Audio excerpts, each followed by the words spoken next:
شبیه که چیز نه برادر جان ما دامی یک تلفنی ارمان سوز در گوای ساینا مرامت چون راحت بودا دوره اکی راستش ما خط تلفن را نمیفهمم همین تلفن همین قیمت‌ترین همین روزی کدام شد دینا برادر قیمت گالاکسی A52 دوره قیمت آخرش 4000 بعد این 12000 ساعت سونه اون این رد دینا همین 4000 شاید میگیرید خب برادر روزی دیگر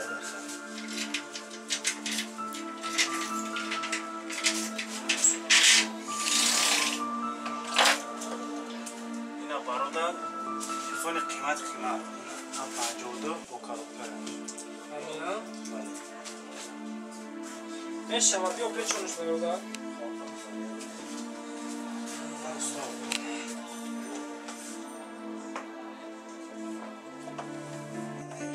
همه چی دارم نه USB همه چیزش هست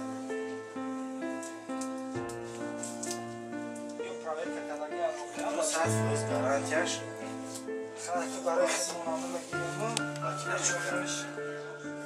هشتی می‌برد تایوخی اکرامی قرضدار من کدام اوخی چیکار کنید برادر پاکت میخری 32 میشه بعد پاکت 40 میکنم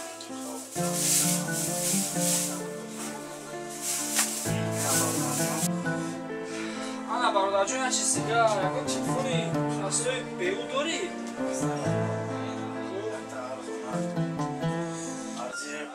ارزی 40 سومون ها گیریونه سیم کارت ندارم این پشتا کم نداره این رابطه میشه خیلی بیا ایشم پیچ آمده برادر ما نفهمیدم چی را؟ تلفن قیمت رو گرفتی نکه ارزونش رو چی کنی؟ ای برادر جون خیلی که ای دخترها خلاص ایده نمیشه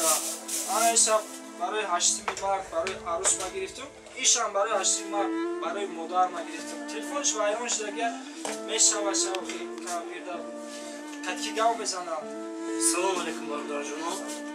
ممکنه چی پرسیم برادر جون اگر پرسیدن نیست موضوعیم شده باشم عذر زیاد این تلفن قیمت برای چی گرفتی برادر جون یا برادر جون برای عروس ما گرفتم انا ای راستویش تلفن هدیره چی ایشا برای مادر برادر جون خوب فکر کن اشکا نکرده سی ای برادر چی باشه نگاه کن که برای انسانی به ارزش تلفن قیمت گرفتی اما برای انسان قیمت ترین که در جهان نایاب است تلفن ارزان گرفتی خوب فکر کن برادر چیکار کرده است ای مادر دل و جانم فدایت خدا بخشید بزرگی از برایت به خوابی خیش دیدم مادر جان به هیچ را او نهاده زیر پایت دعایم ده که محتاج دعایم اگر چندی که نزدت پر خطایم ببخشا مادر شیری سفیدت همانا داکی بر دستت عصایم برای طفل خیش با چشم چاری همیشه خوبی ها را انتظاری ایا ای مادری مشفیق و غمخوار ندارد دیده از روی تو سیری ایا ای مادری مشفیق و غمخوار ندارد دیده از روی تو سیری ایا مادر دل و جانم فدایت خدا بخشید بزرگی از برایت و خوابی خیش دیدم مادر جان به هیچ را او نهاده زیر پایت خداوند قدر و مده هر یک ما شما را نگهبان باشد